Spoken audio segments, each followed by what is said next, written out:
अजित पवारांच्या वक्तव्याची मुख्यमंत्र्यांकडून सारवासारव करण्यात आली। अनेकदा बोलायचं असतं वेगळं मात्र अर्थ वेगळे निघतात। निधी देताना भेदभाव करणार नाही असं वक्तव्य मुख्यमंत्री फडणवीस यांनी केलंय।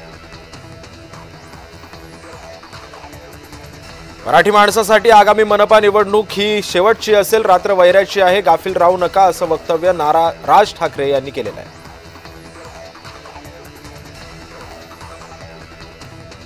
अकोल्यातील शेकडो परीक्षार्थी टीईटी परीक्षेला मुकलेत। 5 मिनिटे उशीर झाल्यानं परीक्षार्थींना परीक्षा केंद्रांवर प्रवेश नाकारलेला आहे। वर्षभराचं नुकसान झाल्याचा आरोप परीक्षार्थी करतायत।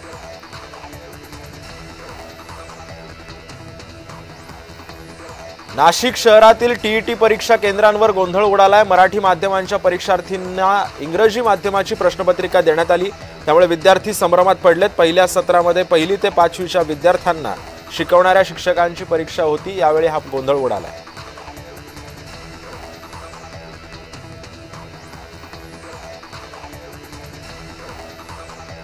छत्रपती संभाजीनगरमध्ये शिक्षक पात्रता परीक्षेसाठी आलेले उमेदवार परीक्षा केंद्राबाहेरच ताटकळले।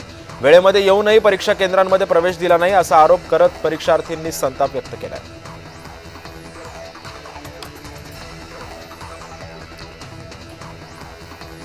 नाशिक जिल्ह्यातील निफाड तालुक्यामध्ये बिबट्याच्या हल्ल्यामध्ये अनेक जण जखमी झाले होते। या वाढत्या वावरामुळे नागरिकांमध्ये भीतीचं वातावरण सध्या पसरलेलं आहे। गोंदेगाव इथं बिबट्या दिसल्यानं वन विभागानं तातडीनं पिंजरा लावलाय, मात्र बिबट्याचा वावर सर्वत्र असल्यानं जास्त प्रमाणामध्ये बिबटे फिरत असल्यानं ठिकठिकाणी शेतामध्ये पिंजरे लावावेत अशी मागणी शेतकरी करू लागले।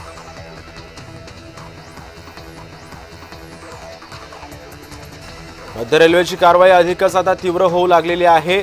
मध्य रेल्वेनं फुकट्या प्रवाशांवरील कारवाई अधिकच तीव्र केल्यानं मुंबई विभागातील तिकीट तपासणी पथक सेलनं एक्सप्रेस आणि उपनगरीय गाड्यांमध्ये 9,63,000 प्रवाशांवरती कारवाई केली आहे। त्यातून 40.59 कोटी रुपयांचा दंड सुद्धा वसूल करण्यात आलेला आहे। मुंबई मेट्रो रेल कॉर्पोरेशननं दिव्यांग प्रवाशांसाठी 25% सवलतीचे प्रवास पास सक्रिय केलेले आहेत।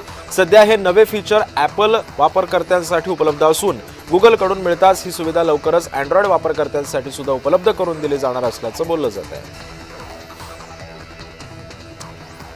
G20 शिखर परिषदेमध्ये पंतप्रधान नरेंद्र मोदी आणि इटलीच्या पंतप्रधान जॉर्जिया मेलोनी यांच्यामध्ये एक बैठक पार पडली।